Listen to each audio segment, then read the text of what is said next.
deontologia. Eu acho que é interessante. Mas são nomes que eu diria, ele é bom, vale a pena ler.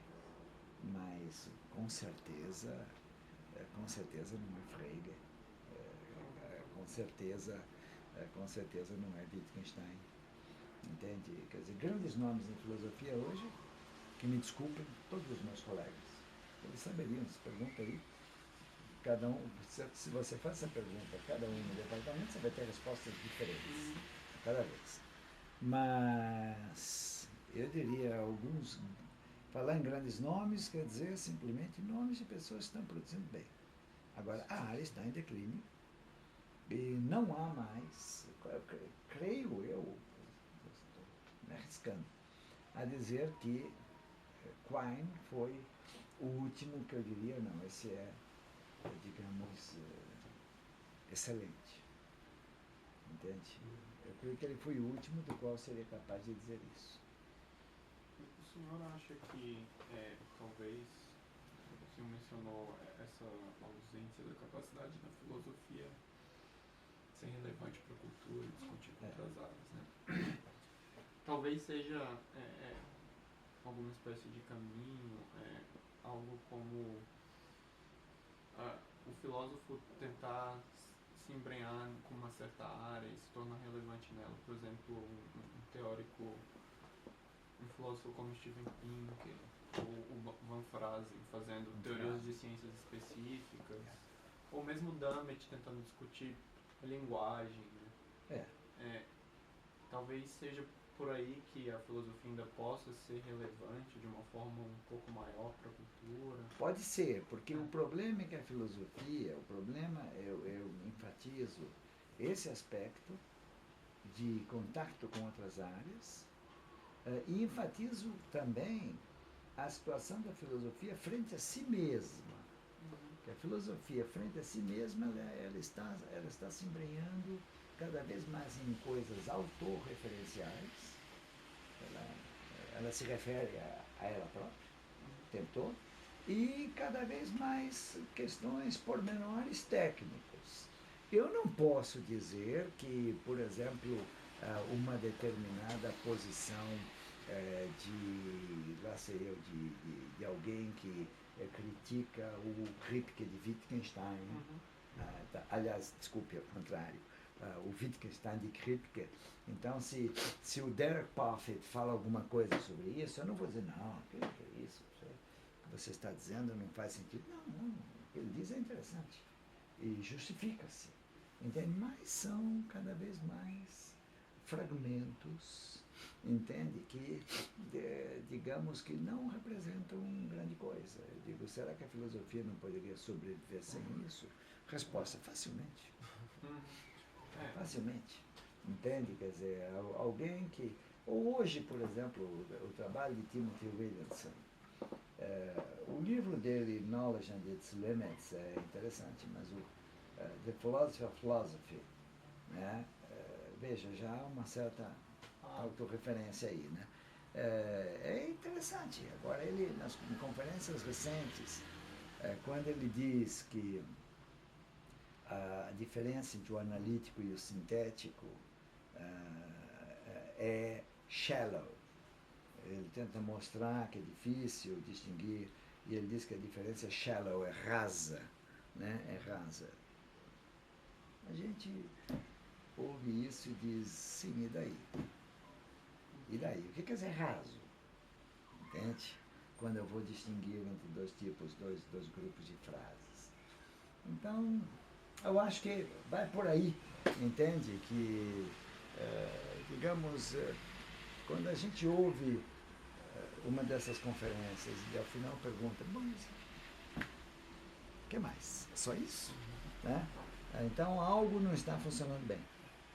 Então, o senhor acha que seria uma boa estratégia, talvez, apontar para fora, assim, da filosofia, fazer esse tipo de trabalho como uma filosofia da biologia, uma filosofia da linguagem, tentando responder as questões não técnicas, mas... Mas aí vem justamente, essa é uma situação que eu consideraria difícil E aí não há respostas fáceis para essas questões. Né? Que você veja,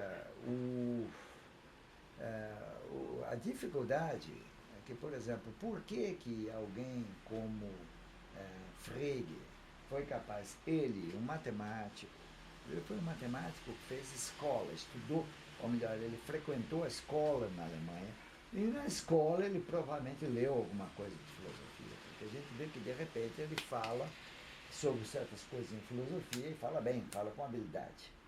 Tá? Ou Cassira, que também, mesma coisa, ele passou por uma boa escola secundária que lhe deu uma base de ciência. E o próprio estado das ciências, na época em que esses homens viveram, permitia esse tipo de correlação.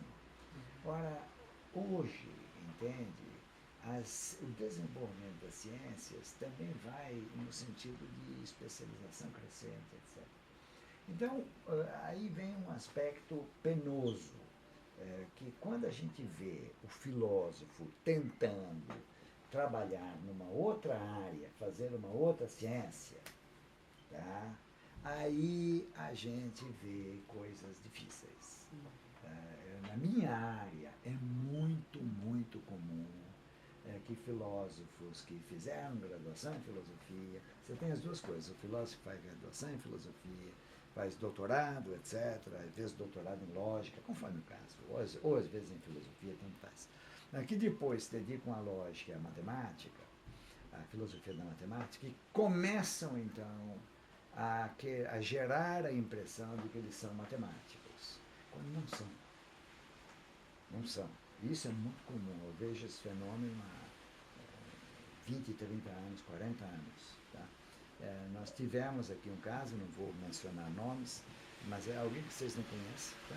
Tivemos aqui um caso de um professor que passou por aqui e que dizia, eu gostaria de ter estudado mais matemática, não sei o quê, e ficava um homem de 40 anos, ficava sempre, a gente via rodando em torno da matemática, mas sem jamais chegar lá, porque um homem de 40 anos não aprende matemática. Matemática se aprende quando se tem 12 anos ou 11 anos. Matemática é coisa para criança e para jovem. Né? Então, vê-se aquele tipo querendo dar a impressão de que ele é matemático, quando ele não é. Ou então querendo dar a impressão de que ele é biólogo. Justamente esse é um ponto que eu estou falando agora a partir de experiências, tá? Não é nenhuma questão teórica. Porque para o filósofo trabalhar numa outra área, ele não tem a formação daquela área. E aí ele vai, digamos assim, eu próprio passei por essa situação. Eu comecei a trabalhar com filosofia da psicologia, filo durante alguns anos, dei aula aqui para graduação de psicologia, dei aula para pós-graduação em psicologia, a filosofia da psicologia, até que finalmente, quando eu fui para Ribeirão Preto, em 91, 92, eu tive que escolher, né? Quer dizer, a coisa era essa, ou eu continuava a trabalhar a filosofia da psicologia, mas aí tinha que me aprofundar cada vez mais em psicologia, ou então eu deixava essa área e voltava para o meu trabalho aqui na UNB. Eu escolhi a segunda alternativa. Mas por quê? De repente eu começo a estudar filosofia da psicologia até que chega um ponto em que o meu latim termina, entende? Quer dizer, eu disse o que tinha que terminar, o que tinha de dizer em psicologia, é o que eu sei. Se eu quiser dizer mais, eu tenho que estudar mais psicologia. Mas estudar psicologia significa, é algo muito importante, é algo que vai exigir de mim uma dedicação a uma outra área para a qual eu não passei, eu não fiz graduação aqui. Então, vai se falar, por exemplo, em filosofia da psicologia sem saber direito o que é uma linha de base, entende? Que é um conceito elementar, por exemplo, em behaviorismo. Eu vejo aí um problema sério, você entende? Quer dizer, eu vejo aí um problema sério e eu confesso que eu próprio não tenho uma resposta para essa questão. De um lado, eu gostaria que a filosofia pudesse fecundar outras áreas, que ela fosse menos autorreferente e que ela pudesse colocar seus grandes problemas, por exemplo, questões de ontologia, questões de ética, num plano grandioso e não de simplesmente pequenos pormenores técnicos. Né? Mas eu confesso a você que eu não vejo com clareza essa questão, porque eu sou capaz de dar alguns exemplos de pessoas que trabalharam com êxito em duas áreas. Russell é um exemplo. Trabalhou com êxito em matemática e em filosofia. Mas é um caso excepcional. O Von Frase seria um desses casos. Sim, talvez para a ciência, né? Para a física. Às vezes, alguém que começa na outra... É curioso isso. Às vezes alguém que tem uma formação na física primeiro e depois se interessa por filosofia. São os casos dos grandes teóricos, né? Da teoria da ciência em geral, são pessoas formadas numa ciência especial que depois se interessam por filosofia. Mas aí vem a dificuldade que frequentemente, como eles não passaram pelo curso de graduação em filosofia, falta-lhes muito. Esse é o ponto. Essa é uma questão difícil. Mas eu concordo com você. Eu acho que, basicamente, essa capacidade de fecundar, ela passa por algum tipo de conhecimento do filósofo com respeito a outras áreas. Eu concordo. Agora, eu não tenho uma solução que eu pudesse sequer sugerir a outros. Entende? Sequer sugerir a outros. Não, é complicado. Mesmo em áreas como, por exemplo, história, tá? Que aparentemente são tão próximas, né? São áreas, é uma área empírica, você tem que passar por ela.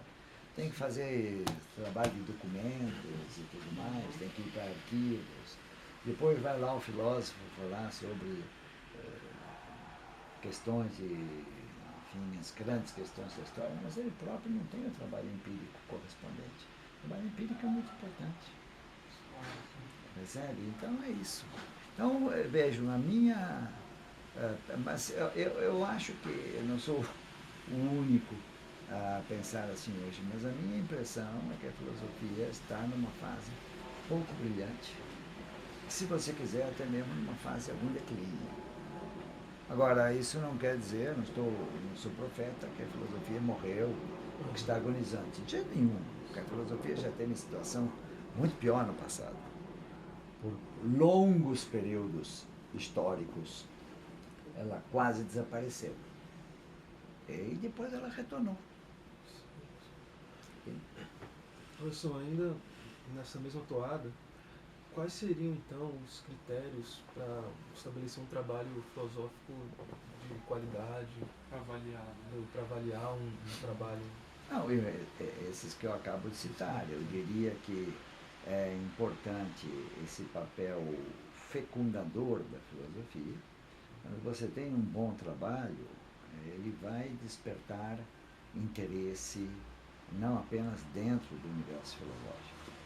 Então, esse trabalho fecundador da filosofia e depois um trabalho que não se resuma a pequenas questões técnicas nas quais as pessoas discutem com meia dúzia de pessoas, com meia dúzia de colegas. Aí você tem toda essa política de favorecimento, bolsas que eu dou para amigos,